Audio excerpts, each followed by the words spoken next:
네, 안녕하세요. 이효진 팀장입니다. 네, 안녕하세요. 요즘 점점 더 심해지는 DSR 규제나 각종 부동산 규제들 때문에 많이들 어려우시죠. 그래서 이 규제들을 좀 피할 수 있는 수익형 부동산이 또 새롭게 각광받고 있는데요. 최근 들어서 투자자들이 더욱 많이 늘어나면서 분양시작과 함께 완판이 되고 있는 상품이 있습니다. 바로 지식산업센터인데요. 여러 이유가 있겠지만 최소한의 투자금으로 최대한의 수익을 거둘 수 있는 게 아마 큰 메리트가 되지 않을까 싶습니다. 그렇기 때문에 요즘 많은 투자자들의 이목이 집중되고 있죠. 그래서 오늘은 구독자 여러분만을 위해서 조금 특별한 시간을 가져보려고 합니다. 평택 고덕 국제도시 지식산업센터에 대해 최창우 대표님을 모시고 진행해 보도록 하겠습니다. 네, 대표님 안녕하세요. 네, 안녕하세요. 네. 간단하게 대표님 소개부터 먼저 부탁드릴게요. 예. 저는 지식산업센터 분양을 한 6년 정도 계속 지금까지 이제 해오고 있고요. 네. 지금 뭐 전체적으로 뭐 가산, 그다음에 뭐 문정동, 성수동, 뭐 평택, 뭐 향동, 지축 이렇게 전체적으로 이제 일군 업체들 지산들을 쭉 분양을 해온 분양 대행사 대표고요. 네. 예. 지금 현재 이제 그 부동산 디벨로퍼 이제 석사 과정을 지금 하고 있고, 예. 어쨌든 이제 부동산에 대해서 투자에 대해서 좀 관심 있는 분들한테 많은 좀 도움이 되는 역할을 좀 하고 있습니다. 예. 네, 정말 대단하신 분이십니다. 네, 대표님 제가 지금 궁금한 게 정말 많습니다. 일단 모르시는 분들이 있을 수 있으니까요. 제일 기본적으로 지식산업센터는 어떤 걸까요? 지식산업센터는 이제 간단히 말씀드리면 옛날에 이제 아파트형 공장이라는 말을 사용했었어요. 네네. 근데 이제 2010년도에 산업집적 활성화법이라는 산지법이라는 이제 법이 나오면서 아파트형 공장이 지금의 이제 흔히 말하는 지식산업센터라는 이름으로 바뀌게 된 거죠. 예, 그래서 예전에는 아파트형 공장은 왜 약간 좀 이미지가 좀 화학이나 뭐 맞아요. 중화학이나 뭐 이런 좀 안 좋은 좀 이제 이미지를 남겼는데 이제 4차 산업혁명이라든가 여러 가지 이제 산업 발달로 인해서 이제 고도화되고 집약화되는 산업이 지식산업센터라는 이름으로 이제 좀 바뀌게 된 그런 케이스라고 보시면 될 것 같아요. 맞습니다. 맞아요. 근데 지식산업센터에서도 사실 모든 업종이 다 입주가 가능한 건 아니잖아요. 네, 맞습니다. 네, 또 반대로 얘기하면 지식산업센터니까 정보통신 산업 쪽 분야만 입주가 가능한 건지도 궁금하거든요. 이건 또 어떤가요? 사실 우리가 이제 지식산업센터는 크게 두 가지 이제 그 위치로 나눠져요. 네네. 하나는 이제 그 산업단지라는 지역이 있고요. 네. 그래서 국가산업단지, 이제 일반산업단지, 그리고 산업단지가 아닌 일반 지역으로 나눠집니다. 그래서 대표적인 우리나라의 국가산업단지 하면 가산, 네, 맞아요. 이제 구로, 거기에는 들어갈 수 있는 업종이나 이런 게 굉장히 제한돼 있어요. 제한돼 있고, 그렇지 않은 뭐 일반적으로 우리가 부동산에서 말하는 이제 자족시설이라는 지원용지 시설에 들어가는 지사는 이제 업종 제한이 그렇게 까다로운 편은 아닙니다. 그래서 대부분은 지금 이제 정보통신 쪽으로 이제 문의를 하셨는데 사실은 이제 지식산업센터는 제조공장, 그 다음에 정보통신, 그 다음에 우리가 지식산업을 활용하는 업종 이렇게 세 가지 업종으로 구분을 하고 있다고 보시면 될 것 같아요. 그렇군요. 그래서 이제 지식산업센터가 또 요즘 엄청 핫하잖아요. 네, 그렇죠. 도대체 이렇게까지 뜨는 이유가 뭔지 여쭤봐도 될까요? 사실 지식산업센터가 이제 본격적으로 일반인들한테 투자의 대상이 물건이 된 거는 약 이제 한 2년에서 3년 정도라고 보시면 되거든요. 얼마 안 됐네요. 예, 얼마 안 됐습니다. 이제 문재인 정부 정권이 들어서면서 이제 주택에 대한 주거용 상품에 대한 이제 법률적인 제한, 대출 제한 이런 것 때문에 굉장히 이제 투자의 상품들이 이제 한계성이 있었고, 그런데 이제 지식산업센터라는 이제 상품은 그 전에도 있었지만 실질적으로 대출에 대한 범위의 이제 확대라든가 제한 업종에 대한 부분에 대한 어떤 그 번거로움이 없는 뭐 여러 가지 이제 제약을 비껴갈 수 있는 상품이다 보니까 단시간 내에 한 2년, 3년 안에 굉장히 빠르게 일반 투자자들의 어떤 그 입김 속에서 이제 회자되고 있다. 라고 보시면 될 것 같아요. 그래서 이렇게 핫했군요. 예, 지식산업센터가. 예. 네. 근데 아까 촬영 전에 예. 저한테 투자법이 있다고 다 촬영 때 말씀해 주신다고 하셨잖아요. 예. 몇 가지 있다고 하신 것 같은데 아. 간단하게 한 투자법 3가지 정도 이제 말씀을 해주시죠. 예. 사실 이게 뭐 여러 가지 지식산업센터에 대해서 오늘 뭐 팀장님하고 사전에도 말씀드렸다시피 네. 오늘 시간에 모든 디테일한 내용을 다 네, 말씀드리기에는 뭐 하루 종일해도 부족해요. 네, 간단하게. 간단히 말씀드리면 굉장히 중요한 내용이라서 네. 그리고 어떻게 보면 저도 지금까지 이 부동산 이제 분양 일을 한 10년 넘게 해오면서 네. 노하우죠. 네. 노하우고 이제 저희 손님들한테도 이제 친한 손님들한테만 가르쳐드리는 네. 노하우인데 오늘 특별히 이제 이렇게 부동산 비밀노트 이제 회원님들 통해서 좀 말씀을 한번 드리면 감사합니다. 제일 중요한 거는 사실은 무엇보다도 수익률이잖아요. 네, 맞아요. 그래서 투자를 할 때 수익률을 볼 수 있는 건 누구나 알다시피 수요와 공급의 법칙을 비껴갈 수는 없어요. 그렇죠. 맞아요. 근데 대부분 수요는 높아지고 공급이 작으면 굉장한 수익률을 볼 수 있는 거죠. 맞습니다. 그래서 지식산업센터가 요즘 사실 몇 년 사이에 굉장히 많이 지어졌어요. 네. 그래서 일반적인 투자를 지금 이제 하시는 분들은 지식산업센터 여기 위치가 좋으니까 여기 되겠지? 라고 이제 아무런 정보도 없이 그냥 덥석 분양을 받는 분들이 계세요. 근데 그런 경우는 실패할 확률이 거의 60, 70%라고 보시면 되고요. 그래서 실례로 말씀드리면 한 2016년도 네. 그때 15년, 16년이죠. 그때 이제 문정동 네. 그때가 거기가 이제 화훼단지가 있는 네네네. 법조타운. 그때 H건설사, 네, H건설사 네. 아시죠? 거기가 지산을 처음 졌어요. 네. 그때 분양가가 평당 890이었습니다. 아, 890. 지금 네이버 검색해 보세요. 네. 평당 2천만 원. 그쵸. 훨씬 넘어가죠. 2천도 최소고요. 2천에서 2,200 사이를 왔다 갔다 합니다. 자, 그러면 똑같은 100평이라는 분양평수를 분양받은 분은 네. 평당 1,000만 원도 안 되는 금액의 10%만 내고 네. 나머지는 다 대출을 진행을 했고 그러면 내 돈이 실제로 몇 억이 한 2억, 3억밖에 안 들어가는 거예요. 그렇네요. 근데 실제로 지금 한 6년이 지난 시점에서는 시세 차익으로 18억 이상의 시세 차익을 보실 수 있었던 거죠. 와, 그렇네요. 그런데 만약에 지금 문정동이나 성수동에 지산이 들어온다고 해서 지금 현재 2,300만 원을 넘어섰습니다. 분양가가. 죽어도 나는 거기를 하시겠다라는 분은 제가 말리지는 않는데 네. 그럼에도 조금의 수익률을 통해서 좀 더 투자법을 하시겠다는 분들은 무조건 평당가가 낮은 수도권 위주의 지역을 보셔야 돼요. 평당가가 낮은 수도권 위주에서 그리고 이제 지금 이제 투자 수익률을 통해서 보려면 그 다음에 두 번째가 뭐냐면 네. 이제 주변에 이제 우리가 흔히 말하는 직주 근접성인데 네. 뭐 아파트도 그렇잖아요. 맞아요, 오피스텔도. 맞아요. 네. 자, 흔히 지식산업센터는 아까 말씀해 주셨다시피 보통 정보통신업이라든가 네. 아니면은 뭐 지식산업 또는 이제 바이오, 네. 제조, 특히 이제 반도체 네. 이런 산업들의 연구시설이 많이 밀집이 돼 있어요. 근데 그 연구시설에 밀집이 돼 있지 않은 지역에서는 사실 수요가 그렇게 많을 일은 없거든요. 그냥 우리가 일반적인 개인들이 이제 사무실로 쓰거나 네. 이런 용도라. 그래서 이 지식산업센터를 지금 투자하시는 분들은 주변에 대기업이 포진되어 있는 현장을 꼭 보셔야 돼요. 아, 대기업이. 우리가 흔히 말하는 S사, 네. 그렇죠? 네. 뭐 L사, 네. 그런 어떤 유망업종의 어떤 그 현장들이 있는 곳, 그곳에 평당가가 지금의 평당가보다 무조건 저는 평당가 1,000만 원 이하를 추천을 드려요.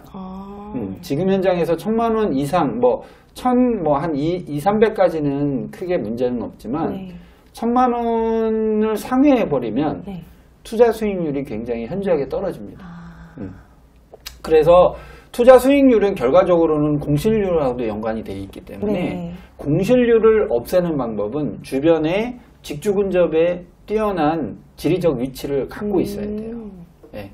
그래서 그 부분을 충분히 검토하셔야 되고 네. 그 부분이 검토가 된다라고 하면은 투자에도 굉장히 큰 수익률을 보실 수 있다라는 거. 네. 네.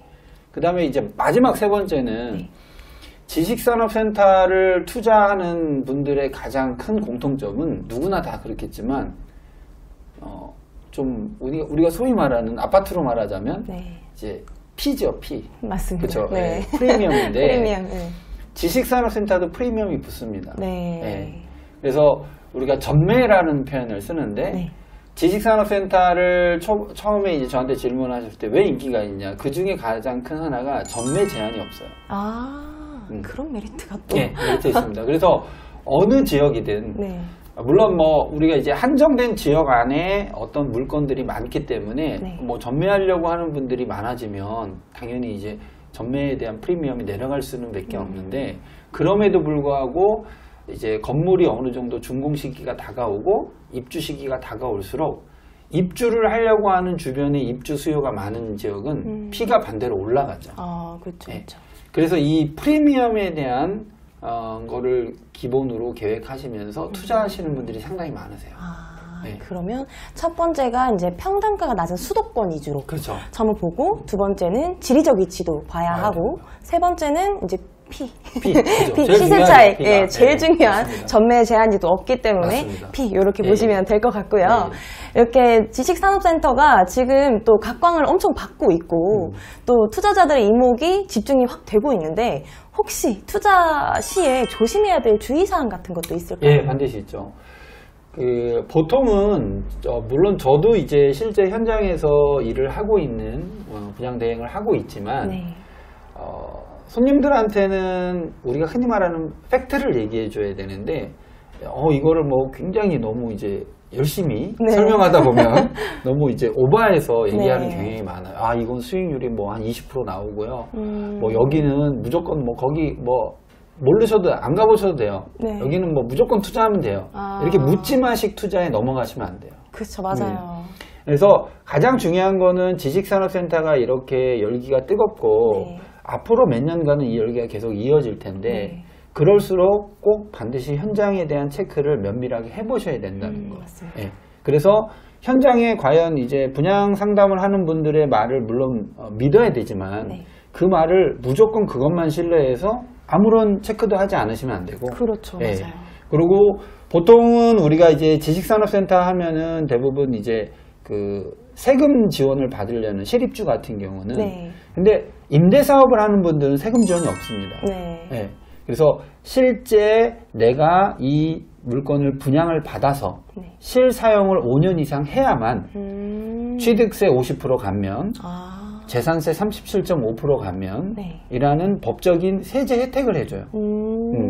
그리고 우리가 수도권 같은 경우는 과밀억제권이라고 하는데 네. 과밀억제권에서 예를 들어서 뭐 평택이라든가 뭐 이런 이제 그 성장관리권역 네. 이쪽으로 가게 될 경우에는 법인은 4년간 법인세 100%를 면제해 줍니다. 와. 네. 그러니까 4년이 지나고 나서는 50%를 면제해 줍니다. 네. 그래서 실제 이 그 지식산업센터를 분양받아서 내 건물로 네. 이거를 사용하고자 하는 실사용자들은 이런 세금 혜택에 대한 감면 제도를 꼼꼼하게 따지셔야 되고 반대로 나는 이걸 투자 목적으로 사시는 분들은 임대사업자는 세금 혜택이 없어요. 근데 임대사업자는 세금 혜택이 없음에도 불구하고 분양상담사분이 전문적이지 못한 분들한테 이 브리핑을 받다 보니까 네. 나도 세금 혜택을 받는 거야 라고 처음에 생각하고 이제 하시는 분들이 많아요. 근데 그런 분들은 나중에는 좀 이제 피해를 보시게 되는 그런 사례들이 그렇죠. 있죠. 예. 꼼꼼하게 이제 다 체크를 해보시고 또 맞습니다. 하셔야 되는데, 예. 근데 이렇게 각광을 받는 이유가 또 있네요. 있습니다. 그렇죠? 네, 지식산업센터 또 입주 기업들에 대해서는 지원되는 여러 가지 정책 자금들이 또 있다고 들었어요. 예, 맞습니다. 예를 들어서 뭐 중소 창업 지원 자금이라든지, 예, 예. 아니면 뭐 신성장 기반 자금 같은 거, 예. 또 일반 시중에서 가능한 은행 자금 등에서도 대해서 좀 설명을 부탁드릴게요. 지금 팀장님이 물어보신 이게 사실은 실입주 하시는 그 기업분들한테 굉장히 중요한 얘기인데, 네. 자, 예를 들어서 제가 법인 제조업의 대표라고 한다면, 네. 제가 제조 공장을 드라이브인이 있는 호실을 네. 실사용 면적 100평을 쓴다라고 했을 때 100평이 평당 뭐 700만 원이다라고 가정하면 보통 7억이라는 돈이 들어가잖아요. 네. 자, 7억이라는 돈에 제일 분양할 때 제일 메리트가 뭐냐면 초기 투자 비용이 적어요. 그러니까 10%만 내면 돼요. 예를 들어서 제가 7억이라는 돈을 주고 내 호실을 산다 분양을 받는다고 하면 보통 우리가 이거 매입을 하려고 하면 계약금 외에 대출을 뺀 나머지 금을 다 잔금으로 넣어야 되잖아요. 근데 그러려면은 거의 한 6억, 4억, 5억 정도가 있어야 되는. 그렇죠. 근데 처음 분양을 받을 때는 그게 아니라 7억에 대한 10% 7천만 원만 내면 되죠. 그리고 이제 시행사에서 대부분 중도금 대출을 진행해 주는데 대부분은 한 60%까지는 무이자로 해줘요. 그리고 보통은 한 2년 뒤에 이제 준공이 되게 되는데 준공이 되면 또 이거를 잔금 대출로 갈아탈 수 있죠. 자, 그때 실입주 기업은 말씀하신 정책자금 대출 지원을 받을 수 있습니다. 그때서 그럼 받을 수 있구나. 왜냐하면 법적으로 상제법에 따르면 지식산업센터 내에 입주한 기업만 그리고 실사용하는 기업만이 해당자예요. 그래서 지식산업센터를 예전에는 우리 뭐 저기 들어가서 뭐 크게 제조, 화학 이런 거 할 것도 아닌데 왜 들어가? 이런 개념이 아니라 요즘은 개인 사업자든 법인 사업자든 가서 정책자금 대출에 지원을 받으려고 이게 더 열기가 뜨거운 것도 있어요. 그게 이유였군요. 네, 맞습니다. 그래서 일반 임대를 목적으로 투자하시는 일반 투자자들, 사업자가 아닌 그런 분들이 이 지식산업센터를 투자용으로 생각하시는 이유도 소위 말해서 그런 대상들이 많다 보니까 내가 빨리 그걸 선점해서 조금이라도 좀 아까 말씀드린 피를 더 받거나 아니면 나는 임대사업을 할 거니까 그냥 안정적으로 노후를 대비해서 뭐 사업자들은 그래도 사업을 영위하기 위해서는 좀 이제 수입에 대한 지출에 대한 부분에 대해서 인색하지는 않잖아요. 안정적인 수입 자금을 마련할 수 있는 거죠. 그렇군요. 뭐 지식산업센터가 다른 또 수익형 부동산에 비해서 투자금 대비 높은 수익률이 가능하다고 또 들었거든요. 네, 맞습니다. 혹시 투자 전략이라던가 아니면 투자 수익률을 높이는 꿀팁이 있을까요? 투자 전략이라고 한다면 사실은 아까 말씀드렸듯이 이제 분양가 평당가가 굉장히 중요하죠. 분양가 평당가가 낮을수록 수익률은 굉장히 높아져요. 근데 여기에 또 함정이 있죠. 그러면 분양가 평당률이 낮다고 뭐 진짜 아주 외진 뭐 진짜 시골에 갔다가 할 수는 없죠. 그렇죠? 맞아요. 근데 이게 또 실내로 보면 요번에 이제 부산이라든가 뭐 제주도에도 지식산업센터가 있습니다. 거기도 분양이 뭐 한 방에 완판되고 하는 이유가 뭐냐면 아무리 지방이라도 수도권이 아닌 지방이라도 광역권시나 굉장히 인구 밀집도가 높은 곳, 그 다음에 산업집합제가 높은 곳은 분양이 잘 돼요. 그럴 수밖에 없겠네요. 맞습니다. 진짜. 그래서 지금 부산 같은 경우도 요번에 이제 3월, 4월에 분양하는 굉장히 규모가 큰 국제금융단지의 지산이 있는데 평당 분양가가 1,300입니다. 예정 분양가가. 그럼에도 지금 이제 투자자들이 몰리고 있습니다. 그래서 지금 팀장님이 말씀하신 이제 수익률을 높게 유지하려면 당연히 평당 분양가가 낮는 게 제일 우선이지만 그 평당 분양가하고 비례해서 보셔야 될 거는 반드시 주변의 위치, 수요와 공급의 원칙을 벗어나면 안 된다는 거. 그래서 반드시 주변에 공급에 대한 부분보다는 수요에 대한 부분이 많은 지역을 선택하셔야 돼요. 수요 부분이 맞아요. 그렇죠. 그게 중요하죠. 그리고 수요가 많은데 공급도 그만큼 많아진다. 그러면 그것도 위험하죠. 그렇죠. 근데 이게 지역별로 이제 권역별로 공급률을 이제 지자체에서 정해요. 예를 들어서 뭐 향동 지역 같은 경우는 몇 프로 공급을 해야 된다. 가산 같은 경우는 몇 프로 공급을 해야 된다. 그래서 그 자정용지 시설이나 지원 업무 시설에 대한 공급률이 정해져 있기 때문에 그런 공급률이 적은 곳을 보셔야 돼요. 그러면 실내로 하남 신도시 같은 경우 얼마 전에 분양을 이제 끝내는 업체가 많은데 하남 같은 경우는 공급률이 거의 한 6% 정도 내외 5에서 6% 정도 진행이 돼요. 근데 그렇다 보니까 공급률이 많다라고 느끼시는 분도 있는데, 물론 공급률이 적은 건 아니지만 하남이라는 지역의 특수성을 생각하면 공급률이 저는 개인적으로 그렇게 많다고는 생각하지 않습니다. 그래서 하남을 예를 들면 처음에 3년 전에 분양을 받았던 분들이 이거 분양을 받아놓고 불안한 거예요. 그래서 이걸 지금 빨리 마피라도, 우리 흔히 쓰는 마피라도 해서 던질까. 근데 저는 제 개인적으로 투자자분들한테 기다리세요라고 했어요. 기다리시면 분명히 이거는 피를 받고 파실 수 있는 현장들이 분명히 나온다. 그 말을 듣고 진행했던 분들이 10분 중에 2-3분이에요. 그러니까 대부분의 투자자분들은 그 기간을 못 기다려요. 그쵸. 못 기다리고, 나 이거 빨리라도, 빨리 팔고, 빨리 현금을. 맞아요. 빨리 얻어야 되니까. 근데 결과적으로, 하남 같은 경우 그렇게 입주를 해서 지금 입주가 거의 한 70%, 80% 정도 맞춰졌거든요. 그러니까, 이제 그 하남 지역 같은 경우는 처음에 공실률을 걱정했던 분들이 공실률이 이제 걱정할 필요가 없는 거예요. 그리고 임대 수익에 대한 수익률도 나오고. 그래서 지역에 대한 공급률이 그래도 수요보다는 공급률이 적은 곳을 선택하는 게 맞다. 그렇게 좀. 그런 부분을 보시면 투자에 대한 수익률을 굉장히 높게 유지하시면서 지켜가실 수 있어요. 여러분들 잘 들으셨죠? 네, 잘 들으셔야 돼요, 진짜. 맞아요. 그리고 지식산업센터가 임대사업자를 내는 데 있어서 뭐 부가세 환급 부분이라든지 뭐 여러모로 유리할 것 같은데, 임대사업자 등록 시에는 또 주의사항이 어떤 게 있을까요? 임대사업자 등록 시 이 부분이 사실은 지식산업센터를 모르는 분들한테는 굉장히 생소한 부분인데, 아직 내가 분양을 받지도 않는데 왜 사업자를 내? 이렇게 생각하시잖아요. 맞아요. 지식산업센터는 아까 말씀드렸듯이 산업집적화 활성법, 산지법이라고 그러는데 산지법의 법령에 따라요. 그래서 산지법의 법령에 따라서 거기에 맞는 업종의 등록 코드를 등록해야지만 분양을 받을 수가 있는 거예요.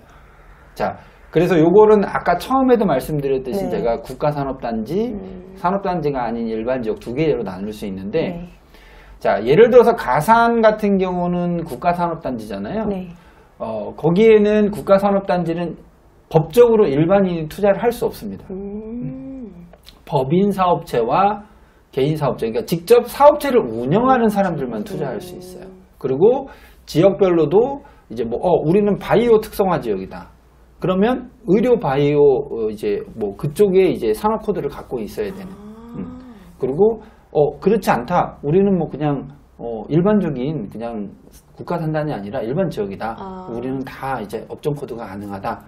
라는 데는 일반 무역업도 할 수 있고 도소매도 할 수 있어요.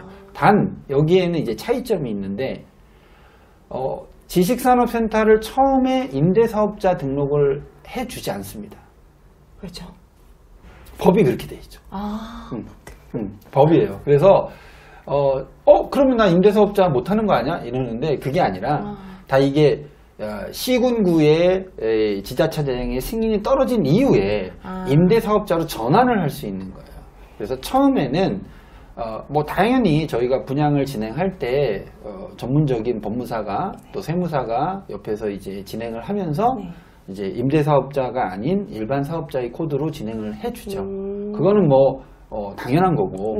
근데 그러고 나서 이제 준공 시점 이후에 그 다음에 임대사업을 하시는 분들은 임대사업자로 추가로 업태를 추가하셔야 돼요.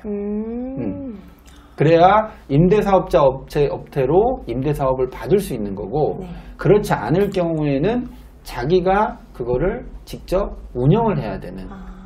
그래서 보통 대부분은 한 10분 중에 그래도 6분 정도는 임대 목적으로 하시는 분들이 많아요. 나머지 4분은 실사용자. 그러면 이 6분은 준공 이후에 임대사업자를 등록을 하시고, 그리고 임대사업을 영위해 가시면 되는 거고. 한 가지 여기서 주의해야 될 점은, 만약에 제가 분양을 받았는데 도소매업이 돼 있어요. 무역업이 돼 있어요. 이런 분들은 분양 시행사에서 등록증을 받아주지 않습니다.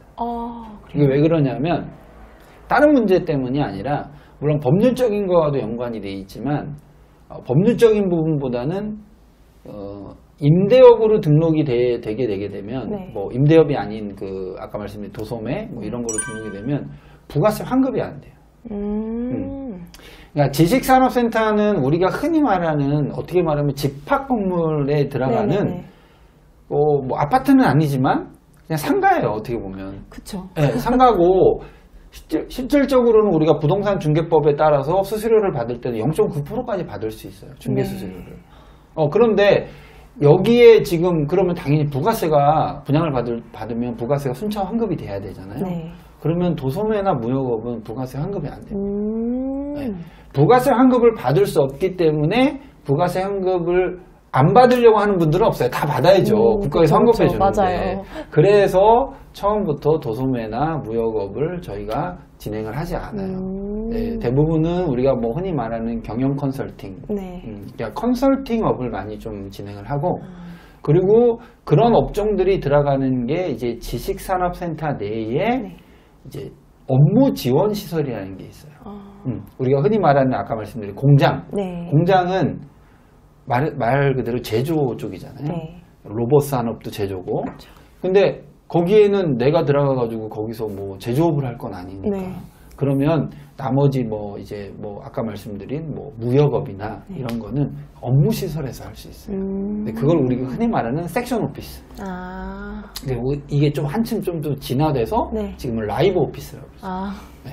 뭐 라이브 오피스 안에 뭐 주거의 어떤 편리성을 넣는 뭐 네. 냉장고도 넣고 다 넣고 그런 어떤 편리성을 넣고 또 이제 사무실이지만 집처럼 쓰는 사용할 수 있는. 네. 그래서 이런 어떤 상품들이 지금 진화되고 있죠. 네. 그래서 그런 어떤 그 상품에 이런 업종들이 들어갈 수 있는 거지. 뭐 제조인데 제조 쪽에 나 무역업만 할 건데 제조에 들어가서 뭐 무역업이 무슨 필요가 있어요. 그렇죠. 네. 그래서 그 업체에 맞는 업종에 맞는 그런 거를 다 이제 현장마다 꼼꼼히 따지셔야 되고 또 거기에 맞게 그래서 분양을 받으실 때는 굉장히 전문가의 도움이 필요해요. 사실 이게 우리가 흔히 뭐 아파트도 그렇지만 왜 뭐 브랜드를 보겠습니까? 맞아요. 그 분양을 하는 업체도 브랜드를 많이 따지잖아요. 그만큼 분양에 대해서 좀 전문적인 컨설팅을 받으려고 하는데 지식산업센터가 그런 케이스예요. 이게 왜냐면 법령적인 부분이 있기 때문에 그 다음에 세금의 감면이라든가 혜택적인 부분 뭐 이런 거를 놓치기 쉬운 분들이 많아요. 그래서 반드시 꼭 이런 부분들은 같이 사업자 등록 시에 연관해서 좀 살펴보셔야 돼요. 꼼꼼하게 다 확인을 해야 되겠네요. 예. 그리고 평택하면 삼성이라고 해도 과언이 아닌데요. 자, 그럼 지금부터 평택고덕 국제도시 지식산업센터의 전반적인 상황에 대해서 우리 구독자 여러분께 좀 자세히 설명 좀 부탁드릴게요. 평택 고덕 국제도시. 사실 평택의 고덕은 국제도시라는 이름이 붙은 지는 몇 년 안 되죠. 네. 전에는 그냥 고덕 신도시 네. 이랬는데 국제라는 말이 붙으면서 이 지역의 어떤 가치가 레벨업이 됐어요. 맞아요. 그렇죠? 네. 그래서 실제로는 삼성 하나만 보고도 이 지역을 우리가 판단할 수 있는데 삼성에서 위쪽으로 STR로 본다면 한 두 정거장 가면 지제역을 지나서 가면 여기 또 LG가 있죠. 그래서 거기에는 삼성뿐만 아니라 LG 모든 사업체가 이제 밀집돼 있다라고 보시면 되고 삼성전자에서 또 그 지제역 밑에 한 3만 평 정도를 매입을 했어요. 또. 그래서 이 매입은 아마 모르시는 분들이 많을 텐데. 그래서 제가 이제 팀장님이 사전에도 요 말씀을 하시면서 과연 이거를 제가 평택 쪽에 이런 어떤 호재들을 지금 오늘 설명을 드리는 게 과연 맞느냐 아니냐 여러 가지 고민을 했죠. 왜냐면 이것도 하나의 굉장히 중요한 소스가 되는데 구독자들을 위해서 제가 이제 기본적인 이제 뭐 포인트만 좀 말씀을 드리면 지금부터 집중을 딱 해주시면 되겠습니다. 집중 꼭 해주십시오. 평택 고덕 국제도시 같은 경우는 사실은 몇 년 전까지만 해도 그렇게 인기가 없었던 지역이었어요. 불과 제가 작년에 분양을 할 때만 해도 분양률이 그렇게 좋지 않았습니다.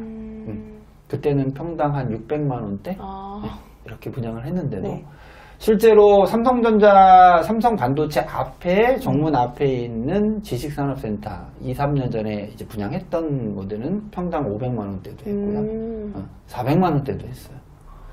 자, 그런데 여기서 한 가지 이제 허점이 있는 게 뭐냐면 주의하셔야 될 점이 지식산업센터가 많이 있어도 분양이 되고 공실률이 없는 현장이 있고요. 네.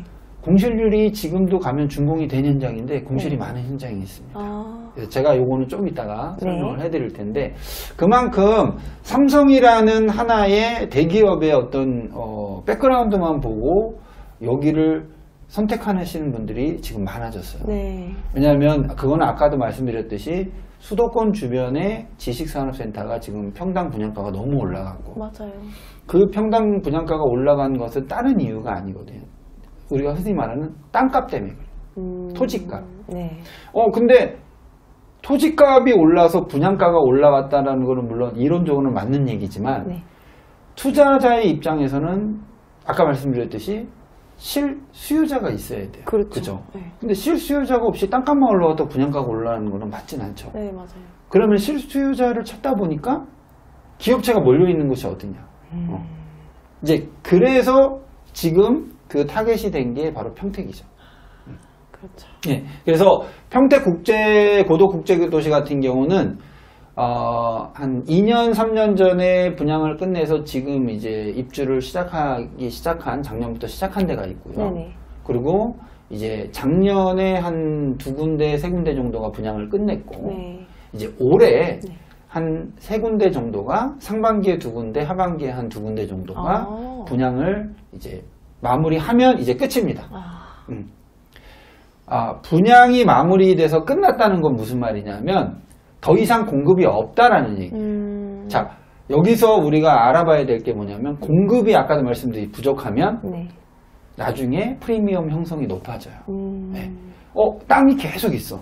땅이 계속 있다는 거는 공급이 많아진다는 거죠. 네. 공급이 많아진다는 거는 나의 재산 가치가 계속 떨어진다는 거죠. 네. 네. 평택이 그런 어떤 지역에 이제 맞물려 있다는 거고 실례로 제가 한 가지 예를 들면 우리가 다산 이제 그 남양주 네네. 다산에 이제 그 다산지구가 있어요. 네네.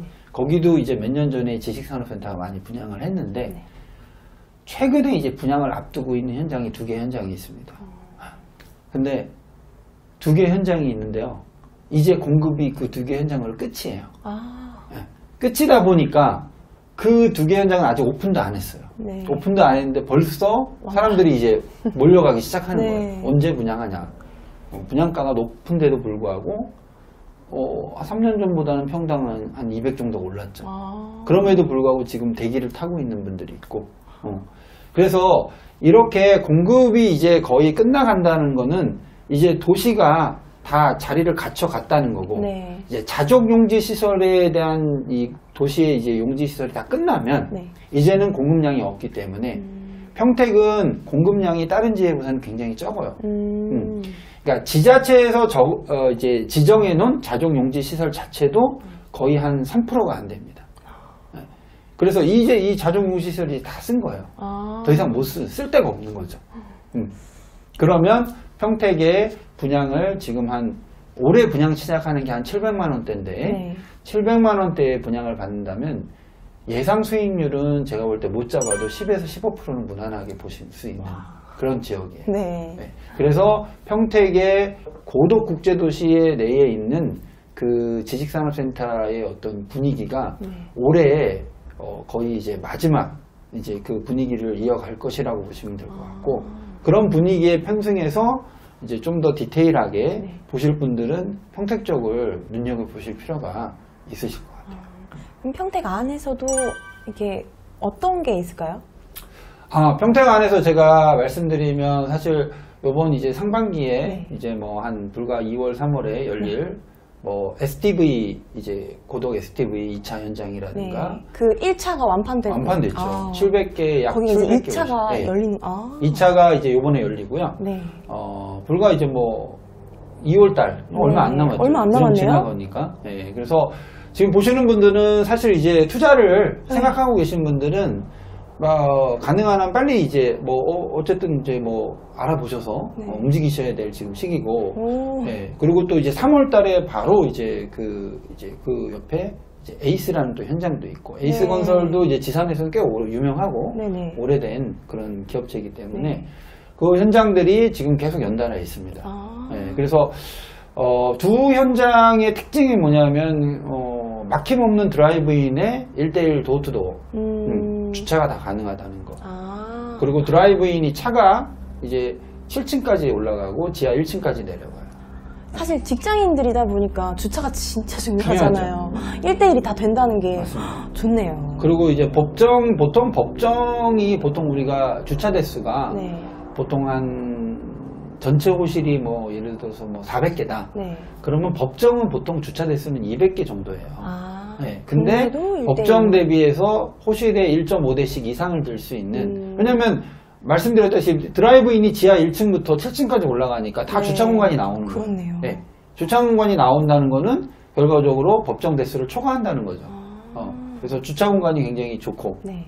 그래서 그런 어떤 이제 지산을 보실 때 네. 그런 어떤 포인트도 보셔야 되는데 그래서 이 두 개 현장은 이런 어떤 드라이브인 층이 7층까지 올라가는 또 이제 컨디션이 좋은 네. 그런 현장이고 제일 중요한 거는 또 지식산업센터도 아무래도 이제 사무실이다 보니까 네. 또 이제 제조 같은 경우도 오랫동안 근무를 하잖아요. 네, 맞아요. 그러다 보니까 좀 막힘이 없는 전체적으로 좀 뭔가 개방감 네. 이런 거. 그래서 이 두 개 현장은 그런 어떤 안에 이제 시스템 설계라든가 네. 그런 부분들이 굉장히 그렇게 잘 특화된 설계로 잘 맞춰져 있다는 거. 뭐 테라스라든가. 현장 이름을 정확히 한번 딱딱 말씀해 주세요. 현장 이름은 평택 네. 고독 STV 네. 2차 현장. 그게 2월에 지금 2월에 되는 이제 거고, 하고 그다음에 이제 3월에는 이제 뭐 2월 3월에는 그 STV 현장이 하고 네. 3월 4월에는 이제 에이스 타워라고 네.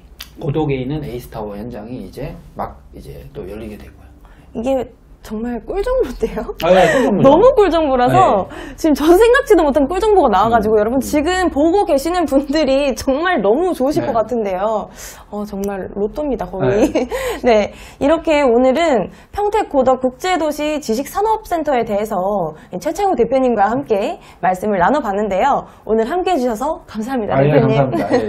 네. 궁금한 점이 좀 많이 해결이 되셨나요? 더 궁금하신 사항은 02-798-7900으로 연락 주시면 전문가와 1대1 상담 가능하니까요. 부담 없이 전화 주시면 되겠습니다. 시청해 주셔서 감사합니다. 감사합니다.